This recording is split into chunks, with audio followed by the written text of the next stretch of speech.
Welcome to That's a Reach podcast, where we sit down to talk through questions about the Bible, theology, the gospel, and more, and how they influence your everyday life. You may have had these questions yourself, so we hope you find this conversation encouraging and clarifying in your pursuit of Jesus. Okay, everybody, welcome back to That's a Reach. This is episode number 11, and we're going to be looking at 3 questions today.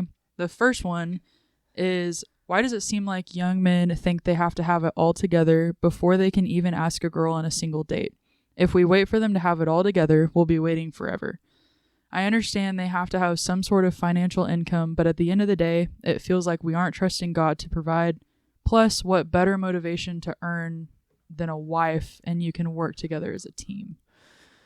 Okay, well, first of all, I don't know if...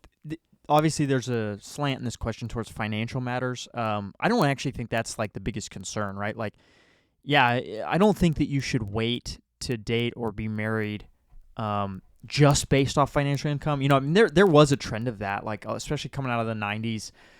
There was a lot of like, well, we have to have the 2 cars and have the degrees and be ready basically to have kids before we can get married. Yeah, that's kind of a problem. Like, and if that's the only problem, like if that's what the question is centered around, is this idea of like a financial problem, then sure, you know, that's not a good reason to not date. Your priorities are out of whack. Right. Now, that being said, the start of the question sounds, you know, just going back to this idea of like having it all together to ask a girl on a date. You know, here's the thing. As for you ladies, if you are faced with a guy who is at a point of insecurity where he doesn't feel like he has it all together, why do you want to date that guy? You know, and so this cuts both ways. That guy needs to develop. If the guy is in that situation where he is feeling that way, you know, what's the phrase? Let him cook. You know, it's like he needs to sit in that. He needs to actually grow out of that, and that's a good thing. That's a good thing. Okay. What the tone of the question comes across more like, well, he should just date me now. Okay, well, that's a lose-lose for you. First of all, it sounds like you're trying to force something that's not timed correctly, maybe the wrong guy altogether, or you want to date a guy who still has some growing to do before he's ready to be in a dating relationship. Don't do either of those things. You know, don't do any of that. It's like, if a guy is in that situation, then move on. You will eventually, you know, and this, by the way, this cuts completely the opposite direction. You have guys who are absolutely not ready to date, should not be dating, have nothing about their lives together, and are totally willing to ask you out. That's also a problem. That's its own nightmare. So instead of being upset that men, you know, have this maybe insecurity, maybe even unwarranted insecurity that they are not ready to date, wait for a guy who is ready. You know, that's the winning combo right there. Wait for a guy who actually thinks, you know, I actually, you know, I'm not perfect. I've got a lot of growing to do, but God has put me in a position and is working on my heart, and I'm ready to ask a godly woman out and date her appropriately. You know, I always tell people, like, we should honestly be a lot pickier when it comes to dating.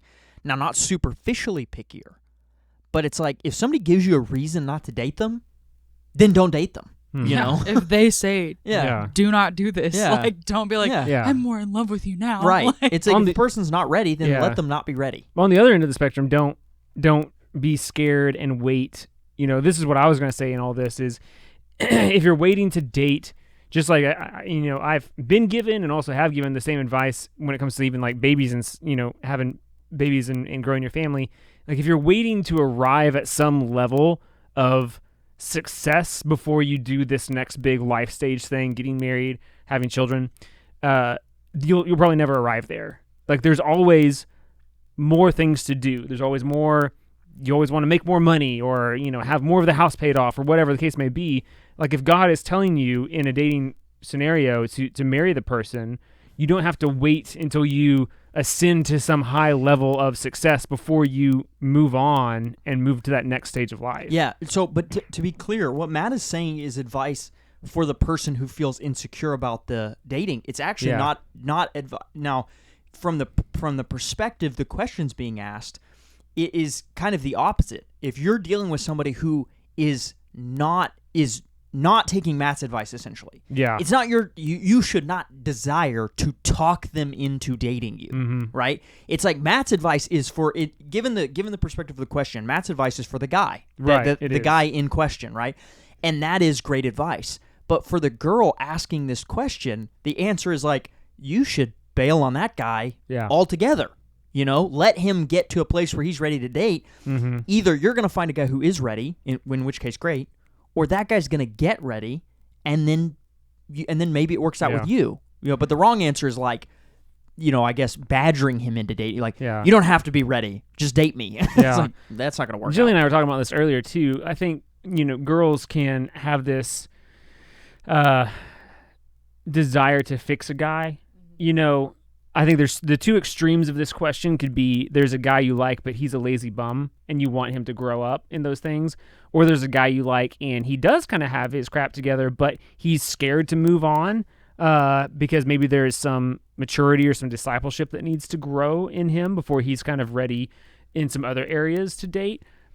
It's not your job to fix him, to either get him off his butt or to tell him he is mature and ready. That's the Lord's job. And the Lord, going back to one of our previous episodes, we were talking about the financial aspect of things. Like, that's the Lord's job through the community of believers to pour into him, whether that is to call him up to maturity or whether that is to point out, hey, you are growing in these areas. Don't fear about what's going to come later on. Don't think that you have to ascend to some level in order to be ready to date.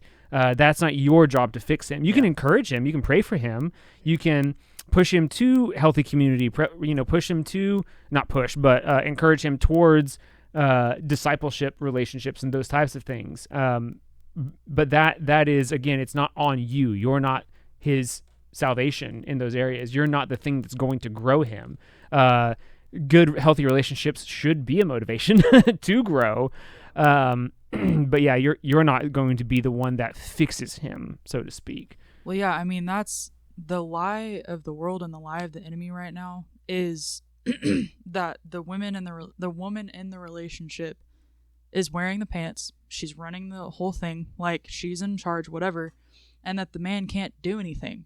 And that's been this lie that we've been living with in the world for so long that it feels so normal, to the point where there's all these trends out there on Instagram and TikTok and whatever about like wanting toxic guys, like wanting guys that I can fix, wanting guys that I know are messed up or whatever. Like, for some reason, we have gotten in this place where we find that attractive. And the problem with that is that, like, ladies, you are a woman of God. Like, you are God's child. You deserve to be led by a husband who wants to lead you, who wants to love you and take care of you. And, like, is he going to have downfalls? Yeah, like, that's part of marriage. That's part of what you work on together. But you don't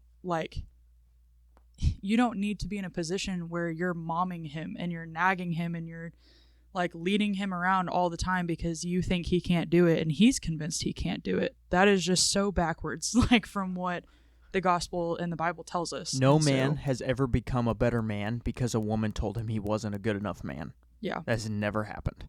And if they use that as like, because I've seen things like, oh, I got broken up with and she told me I was horrible. Well, yeah, you went and like became a bodybuilder because you were sad. Like, I don't know. I wanted to say that because that is such a culture of I can fix him. I want a toxic man that I can fix. And like, as women, you deserve so much better than that. But also you need to be acting like you can't walk around thinking that you're going to lead the relationship that you're going to be in one day. Yeah. I'm done. Yeah. How do you become as a man or a woman in the church? How do you become a person that is willing and at the right point in your life to date and to get married? Like, what fixes us, so to speak? Well, obviously it's the Lord, and it's a healthy discipleship, a healthy walk. It's abiding in Christ, being attached to the true vine, and us growing and learning in and through Him and what the Spirit does in our lives. And if we're doing that as a male or a female, like, the Lord is going to prepare you for dating, for marriage, and it's not something that we have to fix. It's not something that we have to find the solution for. The solution is to trust the Lord and not be anxious about anything, and to abide in Him in those things. And as I've said lots of times in lots of our podcasts, that's another thing to not be closed-handed on, to not feel like I have to grip this with a death grip in order to make this thing happen. Because if you feel that way about dating and marriage, then you are not going to do well. You're not going to succeed. You're going to jump at the wrong time, at the wrong relationship. You're going to get hurt. You're going to miss good relationships because you have this death grip of you trying to accomplish these things. If you're focused on yourself and your walk with the Lord, then those things will fall into place. Doesn't mean that we're apathetic, that we just assume that things are going to just happen. Good things come to those who wait. That's not in the Bible. That's not really how that happens. That was on a Hallmark card. Yes. But if we grow as a individual, as a Christ follower, the Lord will, through the Spirit, show us who and when and how those things are going to play out. But yeah, I think going back to the context of this question, sounds like a frustrated young lady in our young adult community who would love for guys to be a little bit more proactive with their approach to dating. Again, pray for them, encourage them, ask them genuine questions like, oh, who's your discipler? Oh, you're not being discipled? You should talk to Matt and Taylor about that. See who we can get you connected with. Again, not because we're babysitting them, but don't we want all of the men and women in our church to be growing healthy disciples of the Lord? Yes, we do. So that's going to make a much better dating pool, for lack of a better term. I mean, well, honestly. Yeah. Like, I hear what you're saying. So there you go. Yeah. We good on that question? Yeah. The next one's related. The next one is related. So it's common in this generation for men to be somewhat cavalier with saying, quote, God told me this and God told me that, especially within the context of dating.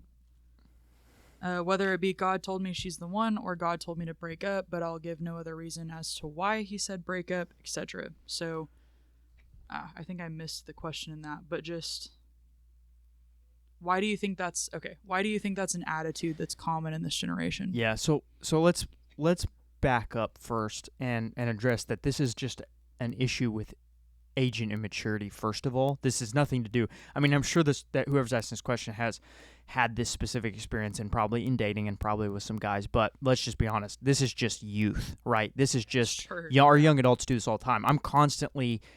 The conversation I have quite frequently is how do you actually seek the Lord on an issue, and how do you know that God has told you to do something? Because we tend to do one of two things. We either don't ask God at all, and most of the time it's just like, well, the door was open, so I ran through it. And it's like, okay, the opportunity does not equal God's will.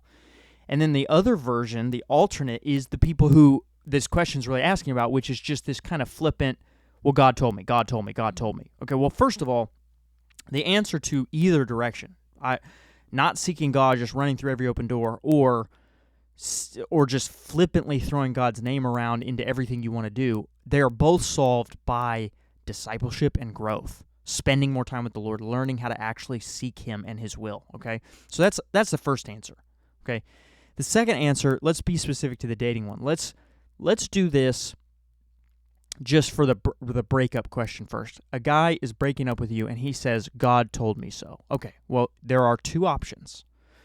Option A is that God really did tell him, in which case you need to respect that. You should not want to rebel against somebody telling you, God told me X. Like, that is not good for you, right? And he may be serious. Maybe, and okay, he doesn't have another reason. God doesn't always tell us why to do something. Maybe God really did say, this is not the girl I have for you, and didn't give him a laundry list of reasons why. And that doesn't, by the way, I've heard this said before, because girls sometimes take, God told me not to date you, as in I was rejected by God. Yeah. It's like, no. Is there something wrong you with were me? rejected for this specific guy. That's not the same thing. That's not even a problem with you. It's saying, like, are you going to fit with every guy? Should you marry any given guy? No, you shouldn't. So the probability of God saying no to you is actually higher than the probability of God saying yes, because in theory, the yes is only going to come to one to maybe a few people, depending on how you view that. But the point is, there's a high probability God will say no. That's not a rejection of you. It's just God directing you away from somebody you're not supposed to be with, okay? So on the one hand, the guy says it, he means it, it's real. Okay, then you need to move on. Now let's go the other way. The guy says it, and he's being flippant. God did not tell him that. He's just throwing God's name into it.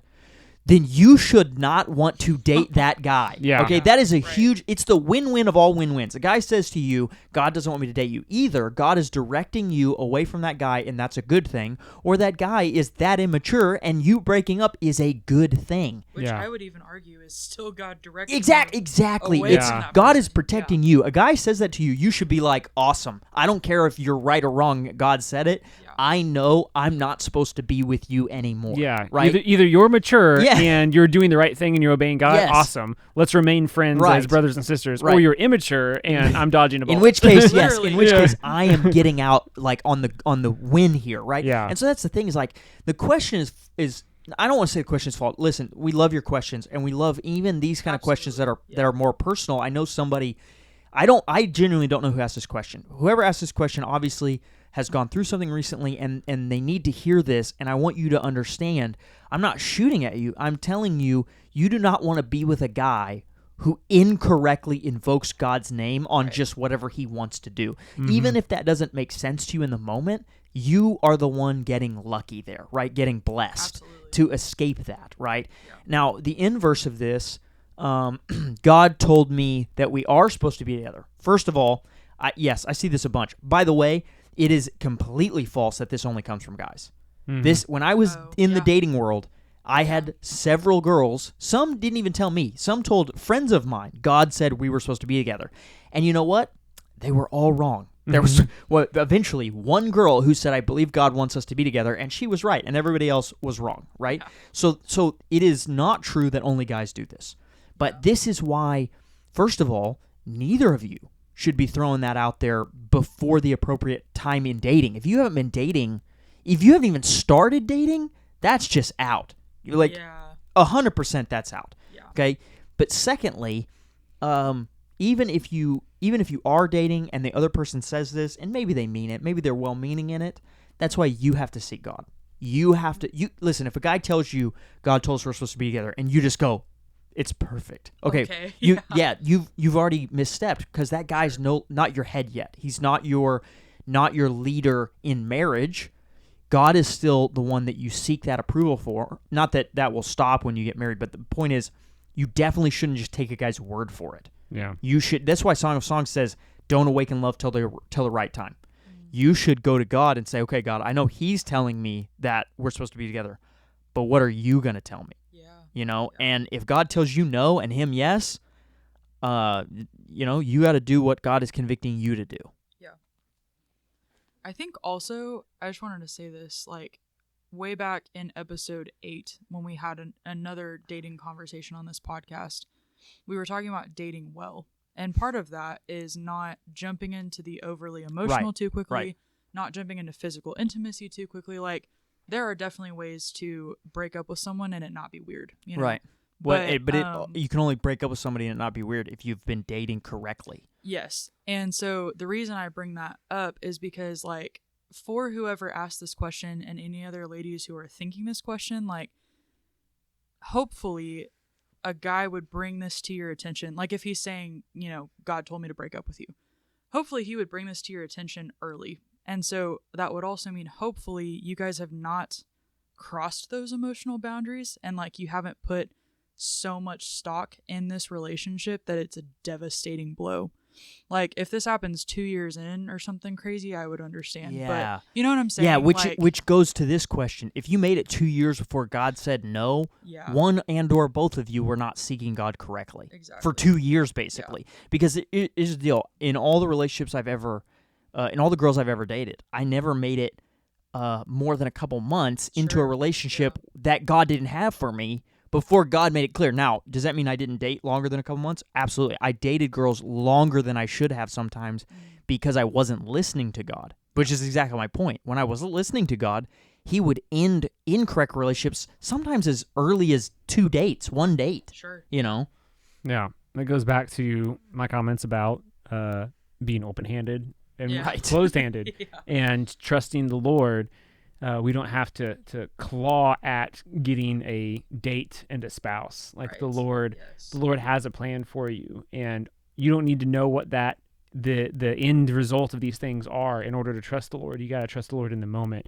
One of the analogies I use in thinking about this, not just the dating scenario, but just trying to deal with the trusting the Lord and the anxiety that comes from that is, walking down a path on a trail, like in the woods at night when it's super dark outside. You're underneath the trees, and you have a flashlight. Well, you can look the flashlight, point it down at your toes, and you can see the roots and the rocks and stuff in front of you that you can trip on. That's where the Lord wants you to trust in the moment, right now, today. Trust me about these things, and I will guide your path. But if you shine the light way down to the end and you're seeing where you're going and it's cool and it's exciting, you're going to trip over the stuff right in front of you, and you're going to only be thinking about that thing way down the path. So the Lord is not going to give you this clear, big ol' answer at the end in order for you to trust him in the moment. He wants you to trust him regardless of what he is or isn't going to show you down at the end of the path. And there are times in life as we trust the Lord where as we are being open-handed and we are being patient and not anxious and trusting his word and growing as a disciple, where he will give us a little glimpse and shine that light down the path and be like, look, that's where I'm leading you. Okay, eyes back down, pay attention. Don't trip. And that's just to kind of give us that motivation. But ultimately, all he has called us to do, all he has promised to do is lead us in the moment. And going back to one of our previous podcasts of talking about Revelation is we know that in the end, the Lord wins and that he has good things for us for eternity for those that are found in him. And so we don't need to see the peak down the end of the path. We already have that in who Christ is and what we see in the book of Revelation. But in the moment when it comes to dating and stuff, we just have to be the type of spouse that would be the type of person that would be a God-honoring spouse, that would be a worthwhile person to date and get to know. And going back to one of our other conversations, if you do that well and you date well to where things don't get awkward and don't become some big emotional burden, then you can get to know somebody and what's the worst that happened? Well, you spent a few dates, you had some coffee with them. Was it bowling? Yeah. you find out they're bad at bowling. Yeah, you find out they're bad at bowling and now you're good friends. And then you can be excited when you see them date somebody that they eventually marry and not feel devastated by that. Not to mention, you might be refined personally in your dating life. Yeah. Like what kind of a person are you to date? What kind of person are you to marry? Yeah. And you also might sharpen what you want. You might be like, oh, you know what? I liked her. She was nice, but also I think I want a girl that has more of maybe this kind of trait. And those serve to develop you in a way where when you meet the girl that God or the guy that God has for you, you'll look at them and go, oh my goodness, they have everything. Yeah. Right? They're perfect for me. Yeah. For sure. Or also not just thinking about what you want in your future spouse, but also realizing, oh man, here's some areas I'm immature, and I need to work on these things, and I'm gonna go work on those things, so that way I could be the worthwhile spouse. Talk about a sanctifying situation. Yeah, for sure. Marriage and all that is very sanctifying, and so to not view dating as an opportunity, as a setup for that long-term sanctification of marriage, is a missed opportunity for sure. All right, let's wrap it up, Jilly. Last one. All right, question number 3. Do you think our generation tends to over-spiritualize things? Can you over-spiritualize things? If so, what are the most common things you think we over-spiritualize? Dating. End of podcast. And we're done. Bye, guys. This actually is a funny question just for this reason. It is both so true and also so wrong depending on the individual, right? Because this is a spectrum. Like, for every conversation I have with somebody that I'm like, you are making this way too hard. You're making this way too spiritual. On the other end, I talk to somebody who I'm like, have you even thought that God might have an opinion on this? Have you prayed about this? Do you understand that there is an enemy? The answer is yes, and no, and both, right? That's the reality. And the way I would answer this question specifically is, which end do you tend to be on? Go the other way. Mm-hmm. Are you the person that there's a demon under every rock and tree, everything that happens in my life is spiritual warfare, every decision is almost paralyzing because of the eternal implications? Okay, chill out. Yeah. Like God also there are verses that are like, hey, live your life, plant your garden, marry your sons and daughters. Like the reality is God does want us to just live. That's part of just trusting that God's got it all under control, right? Yeah. And in that sense, relax. Yeah. But again, every single one of those conversations I have a conversation with somebody else who's like, well, this door opened, so I ran through it and things were terrible. So then this door opened, I ran through it and things were terrible. And it's like, have you ever stopped to ask God what he might want you to do? You know, have you ever spiritualized what you're going through and thought maybe the enemy gets a vote and there's warfare happening around you and there's sanctification happening around you and participating in an actual way of seeking God, you know? So yeah, you can over-spiritualize things and you can also under-spiritualize things, and the issue is which end are you on? Yeah. You know, if you under-spiritualize everything, maybe you need to like spiritualize some stuff. You know, maybe you need to, you know, and it's like we bought a house. And it's like buying a house is a big deal. And at the same time that we prayed about it and sought God and waited until God showed us a house we thought he had for us, we also didn't like walk into the house that we ended up buying and think, you know, well, I haven't had any good omens today. You know, like nothing, like, you know, nothing has happened to make me, you know, there wasn't like a bald eagle sitting on the rooftop and I thought that's from God. This is the house, you know, and it's like, yeah, you can't over spiritualize. You can also under spiritualize. Yeah, you for know? sure. I think that's good. Yeah. What would be some practical steps for a disciple to properly give things the right spiritual weight? Yeah. I mean, honestly, I think some of it has to do with the end of the spectrum you're on. If you are not spiritualizing anything, well, then part of the problem is that you're living your life under your own power. You're making your own decisions, and the question really is, do you seek God? Like I used to say it like this: if you're the person who's sitting on the couch waiting for God to deliver everything, God's probably telling you to get up and move. Yeah. And if you're the person that is racing ahead of God and doing everything on your own, you're the person God is telling to sit down and let him work. Yeah. And so the question is like, okay, you're the person who is racing through your life, making all your own decisions. Maybe you should actually not make your next decision until you've spent time really seeking the Lord and letting him answer you. Yeah. Maybe you should actually wait on the Lord for something. Okay, vice versa. You're the person who is always waiting, just expecting God to deliver everything to your lap. Well, you know what? Go apply for that job. Go look at that house. Go talk to that girl that you want to date. Like, go do something, trusting that the Lord is going to actually manage it. You know, you want to read a book that has the perfect balance to this, go read Ruth. Ruth is the book of they are trusting God, letting God work it out, worshiping God and seeking God at the same time that they're also just kind of living their life and making decisions because they have brains that God wants them to use to function, you know? Yeah, for sure. Some of the other things that I think would balance out wherever somebody is on the spectrum of over or under spiritualizing things is being in community. Going back to our previous podcast, even talking about friendship, having good, healthy, productive, God-honoring friendships. If your community is saying, "Hey, there's some warning flags with this direction you're taking," don't discount those. Don't discredit those at all. That actually, there's an interesting pitfall with that too. I always tell people one of the things about community is also seeking counsel from people you look up to in maturity. Because here's the deal: if you are you're busy thinking your idiot thoughts, your peers probably think the same idiot thoughts that you think, right? So you want to seek people who are ahead of you. And honestly, what's funny to me is sometimes people come into community where they go, hey, you know, I was thinking this and that and this. And somebody who is ahead of them in maturity says, you might want to rethink that. You might want to look at that. And they totally blow them off only to run into a brick wall. And it's like, hey, when somebody in your community gives you like a heads up that you may want to relook at something, you should probably relook at it. Yeah, for sure. And I think going back to the previous questions about, you know, why are guys saying God told me to break up with you? Why aren't guys getting off their butts to be good people to date or whatever?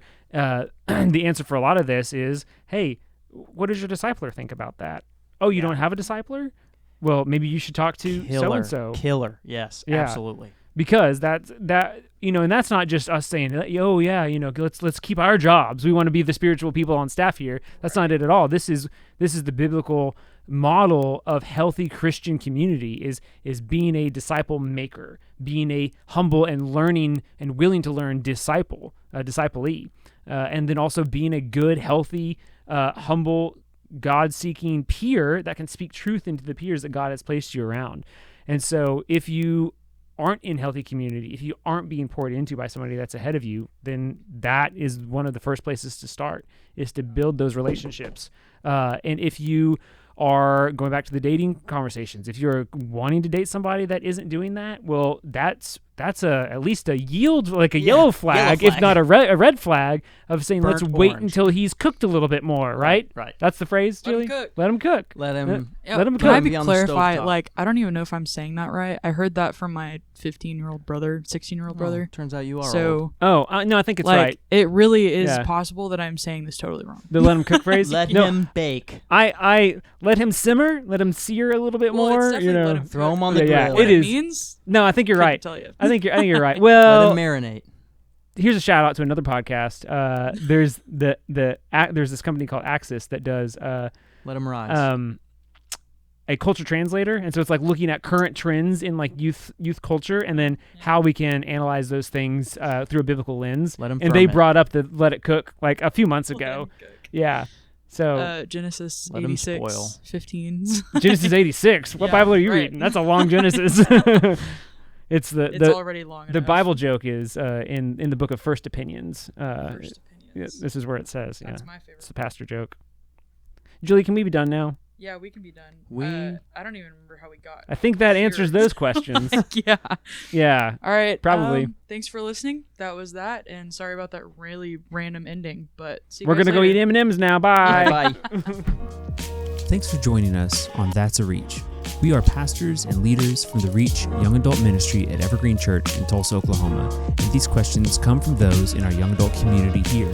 If you're from a different church and context, we hope you found the discussion beneficial and edifying as you pursue spreading the gospel of Jesus Christ in your culture and context.